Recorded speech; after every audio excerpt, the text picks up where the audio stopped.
Hollywood और बॉलीवुड की बहुत सारी फिल्मों में आपने ऐसे इंसानों को देखा होगा जो हद से ज़्यादा लंबे और ताकतवर होते हैं। इतने ज़्यादा लंबे कि उनके सामने इंसान तो दूर की बात, बड़े बड़े पहाड़ भी छोटे लगते हैं। शैतान जैसे दिखने वाले ये लोग आम इंसान को तो अपनी मुट्ठी में दबाकर मसल देते हैं। लेकिन दोस्तों, आज तक आपने इन बड़े बड़े इंसानों और हैवानों के बारे में सिर्फ फिल्मों में ही सुना और देखा होगा। आज की अपनी इस वीडियो में हम आपको ऐसे एक इंसान के बारे में बताएंगे जो सच में इतना ज़्यादा लंबा था कि जब वो समंदर में खड़ा हो जाया करता था तो समंदर का पानी उसके सिर्फ टखनों तक ही आता था।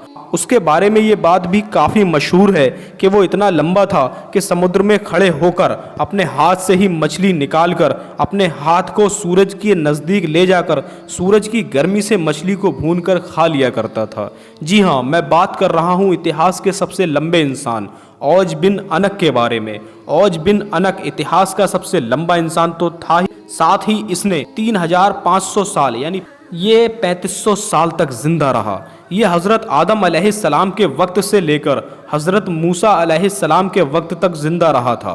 हज़रत नूह अलैहिस्सलाम के दौर में जो इस दुनिया में ख़तरनाक तूफ़ान आया था, उस तूफ़ान में कोई भी जिंदा नहीं बचा सिवाय औज बिन अनक के। ये वो इंसान था जो हज़रत नूह अलैहिस्सलाम की कश्ती पर सवार ना होने के बाद भी उस तूफ़ान में बच गया था।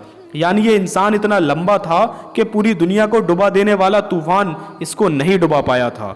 अगर इतिहासकारों की बात करें तो उनके हिसाब से इसके वालिद का नाम अनक और वालिदा का नाम सफूरा था। यानी ये रिश्ते में हज़रत आदम अलैहिस्सलाम का नवासा था। जहां एक तरफ ईसाई, यहूदी और मुसलमान औज बिन अनक के किस्से को सच मानते हैं, वहीं मुसलमानों का एक बहुत बड़ा ग्रुप इसको मानने से इनकार भी करता है। उनका ये मानना है कि औज बिन अनक के बारे में जितनी भी कहानियां सुनाई जाती हैं ये सब झूठ हैं और औज बिन अनक नाम का कोई इंसान कभी इस दुनिया में हुआ ही नहीं। औज बिन अनक के बारे में बहुत से लोग इस तरह का ये नज़रिया क्यों रखते हैं, ये भी हम आज की अपनी इस वीडियो में आपको बताएंगे। दोस्तों, इतिहास की किताबों में औज बिन अनक से जुड़े जिस किस्से को सबसे ज़्यादा जोर दिया जाता है और पढ़ा जाता है वो ये है कि जब हज़रत मूसा अलैहिस्सलाम ने अपनी कौम बनी इसराइल को मिस्र के जालिम बादशाह फ़िरौन से छुटकारा दिलाया तो उसके बाद अल्लाह की तरफ से बनी इसराइल पर यह हुक्म नाजिल हुआ कि वो जिहाद करें और मुल्क शाम को उस कौम से आज़ाद कराएं जो बहुत जालिम कौम है। इसलिए मूसा अलैहिस्सलाम ने मुल्क शाम यानी सीरिया को फतह करने का इरादा किया। मूसा अलैहिस्सलाम ने सबसे पहले अपनी कौम के 12 कबीलों में से एक एक आदमी को अपने अपने कबीले का सरदार बनाया और उसके बाद उन सभी 12 लोगों को मुल्क शाम यानी सीरिया की जानिब रवाना किया और उनको ये नसीहत दी कि जाकर तुम देख कर आओ कि मुल्क शाम का क्या हाल है, ताकि हम हालातों को देखते हुए जंग की तैयारी कर सकें। लेकिन दोस्तों, जब ये सभी 12 लोग लंबा सफ़र तय करने के बाद मुल्क शाम पहुँचे तो इन सभी का सबसे पहले औज बिन अनक से सामना हुआ जो हद से ज़्यादा लंबा और ताकतवर था। ये सभी लोग औज बिन अनक को देखकर बुरी तरह से घबरा गए। जब औज बिन अनक को इन सभी की हकीकत मालूम हुई तो उसने इन सभी लोगों को पकड़ लिया और पकड़ने के बाद इन सभी को अपनी बीवी के पास लेकर गया और बीवी को बताया कि देखो, ये सभी लोग मुझसे जंग करने आए हैं। और इसके बाद औज बिन अनक ने इन सभी को इस इरादे से ज़मीन पर रखा ताकि वो अपने पैर से इन सभी सरदारों को कुचल सके। लेकिन औज बिन अनक की बीवी ने उन सभी सरदारों को बचा लिया। जिसके बाद वो हद से ज्यादा डरे और शहमे हुए हजरत मूसा अलैहिस्सलाम के पास वापस आ गए।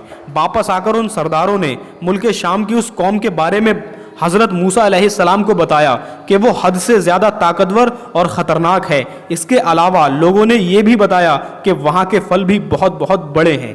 एक अनार का दाना एक इंसान का पेट भरने के लिए काफ़ी है। ये सब सुनकर हज़रत मूसा अलैहिस्सलाम ने सभी सरदारों से ये नसीहत दी कि तुम लोग किसी को भी मुल्क शाम की उस ख़तरनाक कौम के बारे में मत बताना, बल्कि मुल्क शाम की खूबियों के बारे में बताना। ये मत बताना कि वहाँ की कौम हद से ज़्यादा ताकतवर और ख़तरनाक है, वरना बनी इसराइल जंग के लिए तैयार नहीं होंगे। लेकिन हज़रत मूसा अलैहिस्सलाम की इस नसीहत पर सिर्फ 2 ही सरदारों ने अमल किया। बाकी बचे हुए सभी सरदारों ने अपने अपने कबीले को बता दिया कि मुल्क शाम में बहुत ख़तरनाक और ताकतवर लोग रहते हैं, हम लोगों का उन लोगों से जीतना नामुमकिन है। ये सुनकर बनी इसराइल ने वही किया जिसका हज़रत मूसा अलैहिस्सलाम को अंदेशा था, यानी बनी इसराइल ने मुल्क शाम जाने और जंग करने से मना कर दिया। हज़रत मूसा अलैहिस्सलाम ने अपनी कौम को बहुत समझाया, लेकिन फिर भी बनी इसराइल उनके साथ जाने के लिए तैयार नहीं हुई। जब बनी इसराइल नहीं मानी तो हज़रत मूसा अलैहिस्सलाम ने खुद मुल्क शाम जाकर इस ताकतवर इंसान से जंग करने का इरादा किया। जैसे ही हज़रत मूसा अलैहिस्सलाम का औज बिन अनक से सामना हुआ तो औज बिन अनक ने चाहा कि इनको अपने पैरों से चींटी की तरह मसल डालूं, और औज बिन अनक ने हज़रत मूसा अलैहिस्सलाम से कहा, तुम ही बनी इसराइल के वो सरदार हो जिसने फिरौन को समंदर में डुबो दिया था। और ये कहते ही औज बिन अनक ने मूसा अलैहिस्सलाम के ऊपर हमला कर दिया। हज़रत मूसा अलैहिस्सलाम ने भी औज बिन अनक के ऊपर जवाबी हमला किया और लगभग 10 फीट उछलकर अपने असा मुबारक को इसके टखनों पर मारा, और ये हमला इतना कारगर साबित हुआ कि वो औज बिन अनक नाम का इंसान वहीं पर ढेर हो गया। इतिहासकारों का ये मानना है कि औज बिन अनक के मर जाने के बाद कई सालों तक उसकी हड्डियां उसी जगह पर पड़ी रही थी। तो दोस्तों, ये थी इतिहास के सबसे बड़े और लंबे इंसान की कहानी। उम्मीद है आपको हमारी ये स्टोरी पसंद आई होगी। अगर वीडियो पसंद आई हो तो वीडियो को लाइक करें, साथ ही नए दोस्त चैनल को ज़रूर सब्सक्राइब करें।